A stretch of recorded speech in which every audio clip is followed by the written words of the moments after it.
All right. Welcome to another edition of Let's Get Hoarse, the Twitter show where we talk about what's going on in horse racing and especially what's going on in the Twitter sphere of horse racing. Two very special guests today.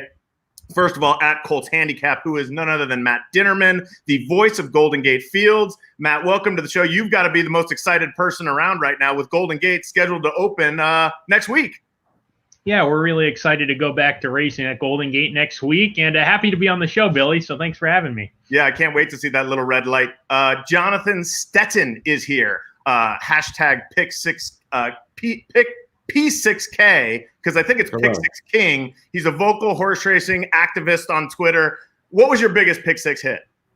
540,000 at Saratoga. Ooh, wow, that's a nice one. Well, to many more, we appreciate you coming on. We like all the things you're saying. Today's discussion primarily is we're gonna talk about what's going on with the dumbing down of horse racing to our new fans. There's a strange criticism that people like TVG are dumbing it down too much for our new viewers tuning it in for the first time.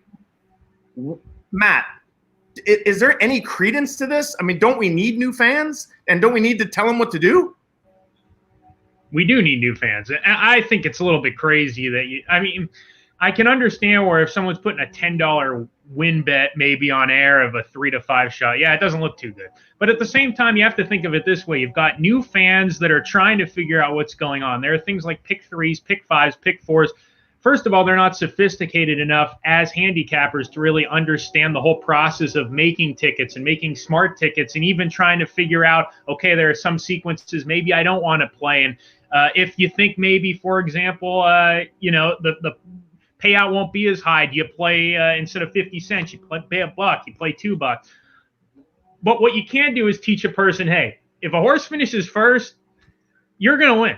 Right. And if you want them to come back, don't you want them to win? So simplify it, dumb it down, and just let them win and let them get that thrill and work your way up. And I think that's one of the things that horse racing in general does sort of need to work on. We've got sort of an idea of how to teach people the easy bets. Then you've got, these pick 6s, pick 5s, exotics that can be a little more difficult. How do we make it so we sort of have a beginner's level, a medium level, and a higher level? So I think it's okay for those beginners to watch on TV and basically say, hey, I just want to learn how to bet, never mind pick 4s and pick 5s and maximizing value. That's a great point. We got a quote from Kip Levin from TVG, and I'm quoting here: hats off to our production and talent team. Literally within days, they had shifted from talking to the fan, they knew a lot about the sport, to talking to and really educating the audience in ways in which we don't normally do. Jonathan, you bet a lot of pick 6s. You're much more adept at the bets that Matt was talking about. But for our new people and our new fans, is it okay that we're dumbing it down? I really don't think so. I disagree with Matt on that. I think that the bulk of people that are watching TVG are horse players, are people that are already betting the horses. I think that the number of new people that are watching TVG and learning about the races that way is very small. And I think that it's a deceptive number right now because of the pandemic. There's not a lot of options out there. So you may have some people tuning in. I don't know that you're going to retain those people by telling them to bet, $2 on an even money horse. I think what you're going to do is alienate, and this is a big problem in the racing industry. We alienate our customers. Okay, the people, the gamblers that are there now that we have, before you can worry about getting new people into the game, and I agree, we do need them desperately, but if you can't even take care of the ones you have and put on a product that they want to watch, I'll be honest with you, when I watch TVG, which I don't often, I have to mute it half the time because I don't want to hear that kind of nonsense. I watch the actual racetrack feeds, but that's just me. But you need to take care of your core customers before you can attract new ones. Your core customers will bring new ones if you're taking care of them. But if you alienate them and get them where they don't want to watch, you're not going to keep these other people. I think, both sides, I can see both sides, and I get it. And both of you, there are truths. We do need new people. Absolutely, Matt. And Jonathan, you're 100% right. We do need, everybody needs to be understand who is actually wagering. So you're wagering a lot, whereas these newbies aren't wagering that much. Look at this guy who just joined us. I don't know if you guys can see him. Paul LoDuca. Can you guys hear me? Parts unknown. Are you in Arizona, my friend? I got you now. Hey, I've been to that place. We're immune from the coronavirus if we've been to CBGBs, right? You're looking What's good, up, guys? buddy. Sorry, I was on the phone with my dad and I got caught up, and I'm like looking at my in the backyard of my brother's house in Arizona, and I was looking at my phone. I'm like, oh no, I'm supposed to be on a feed right now. I'm like, Dad, see you later. And he's like, what feed? I'm like, click on this feed right here. Paul, So, you I got to be apologize for all right. being It's, late, and, it's no hopefully you guys worries. are doing We're okay. glad you're here. We're glad you're here. We have two opinions so far. Matt says we got to dumb it down. We got to dumb down handicapping to get new fans. Jonathan has said you got to take care of the people who are betting. Paul, where do you stand on this? Because it's very even right now with people's opinions. Can you guys hear me? Uh-oh. Yeah, we can hear you. We can hear you. Okay. Now I can hear you. Yeah. Where do you stand on What'd you this? say, Billy? I said I can't hear Billy for some reason. Yeah, Jonathan has Matt, said can you you got to take care of the customers, and Matt has said go ahead and dumb it down for new people. We don't. Oh, Paul's gone. He's coming back. Trying to come back. Hey, Paul. Hey, Paul. Okay, you guys muted me. Now it's better sorry, now. Paul. That's what happens when you jump in late. No, see, I can't hear Billy, but I can hear Matt. All right. He can't hear you, Billy. He can't hear you. He can just hear hear Matt you. and me, I think. Get him Yes. out, Dan. We'll do it another time. The technical glitches, Dan, are killing us. We're going to have to cut that part out of the show, even though it's live. All right, Okay, let's if you're asking me on betters on new betters, Yes. do you want me to answer that question? Is that the question Yeah. you want me to answer? Yes. Go ahead. Okay. It's been really weird. Like, okay, so we've been doing live feeds as well. You've been seeing us on the weekend. We've gotten a lot of new bettors that have come into the sport asking what a wheel is, what a key is. And you know what? I've been trying to be real simplistic with a lot of the newer players. Try to say, hey, why don't you start with win, place, and show? Find a horse that you like, or somebody that you follow on Twitter that you respect, or a jockey that you like, or a trainer that you like, and maybe stick with something that way. It's been a little weird because, I'm watching Fawner and playing Fawner Park today, and Will Rogers, the smaller racetracks that I don't really know. So you got to familiarize yourself with a lot of these trainers and jockeys and owners. So that's been the biggest difference, I think. But for the newer bettors that have come in, we've had a lot of new bettors. I've talked to a lot of ADWs, and they've said they're down a little bit, obviously. There's not many tracks running, but there's a lot of $2 bettors, which means there's a lot of new bettors. So I try to just get them win place. Oh, it's very easy for them to pick out a horse, and then they can start going to exotics and trifectas. I think it starts confusing people after that. Makes a lot of sense. Let's go to discussion item number 2. Let's get right to it.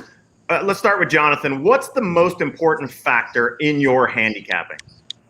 I don't know. I'm probably a bad person to ask that question. I'm really thorough when I handicap, so I look at everything. But I think today, in today's game, with all the abundance of information out there, and there's more information out there today than there has ever been in the past, I think for me, what I value the most is watching replays and taking my own notes on races and things that happen in races. I'll trust my own eyes and my own opinion over anything else when I'm betting my money.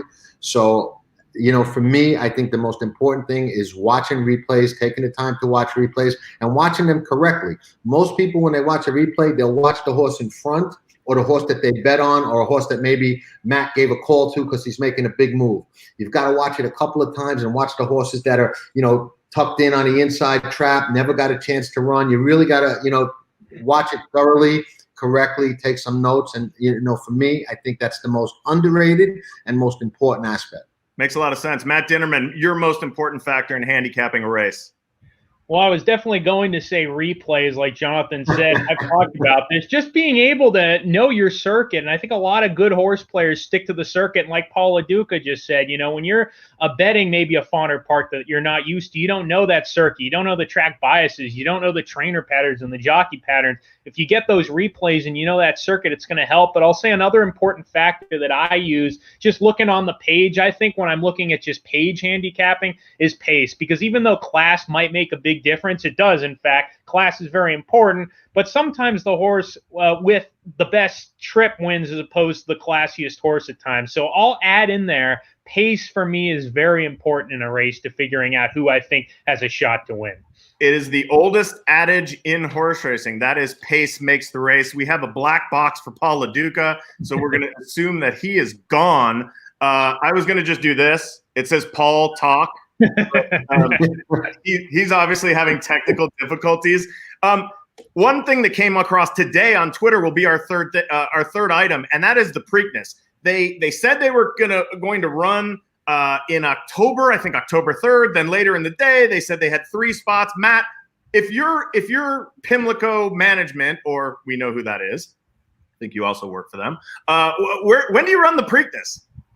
It's a tough call because you've got a lot of races in that latter half of the year. You don't have a Triple Crown Series. You got the Breeders' Cup Classic in November. You know, horses like Nadal, it's a long ways away, but a horse like him, surely that's a type of race he's pointing to, the Breeders' Cup. You don't want to run him in all 3 Triple Crown races. So I think you spread it out. I think actually that original report, they were saying maybe running in late September, early October is probably the right spot. And maybe a race like the Jockey Club Gold Cup, the Awesome Again, you rely on your older horses to run in races like that. Yeah, the field sizes aren't going to be big, but it is one year where we got to sort of tough it out a little bit. So I'm thinking maybe late September, early October. Tough call, though. And you could make an argument for running it, you know, a few weeks after the Travers, before the Derby.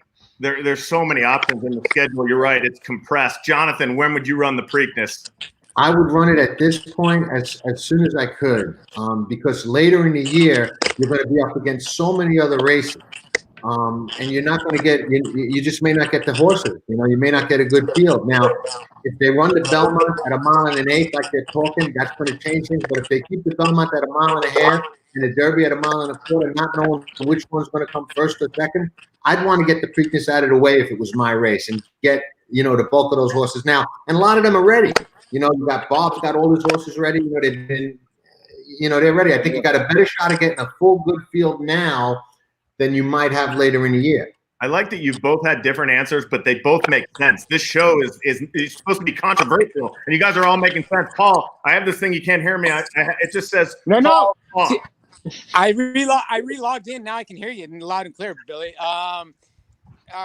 Preakness. I guess full disclosure, but I heard from a little birdie. I think John's dead right. They're going to run the Belmont at 1 1/8, and I heard from a little birdie.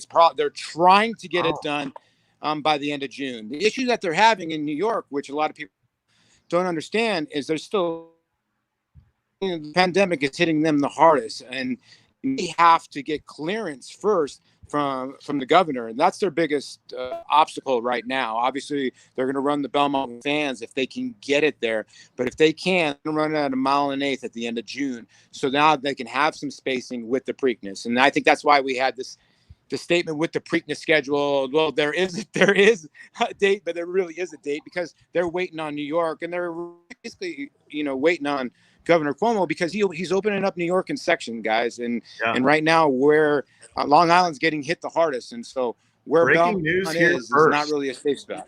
I love it, LoDuca. Thank you for the breaking news, guys. Normally this would be the show, but you guys are awesome. I want to ask one more question that's not on our list, but I have to go, and I'll start with Paul. The Hall of Fame nominations came out today, or who got, I don't even know what to say. Wise Dan gets in, Mark Cassie gets in. There's some names on there that didn't, specifically in my book, Corey Nakatani not making it, and Kona Gold, who I have a painting in my room of one of my favorite all-time horses. Paul, what happened here? Is this a travesty, or is this correct? Well, I think Kona Gold by far is the biggest travesty.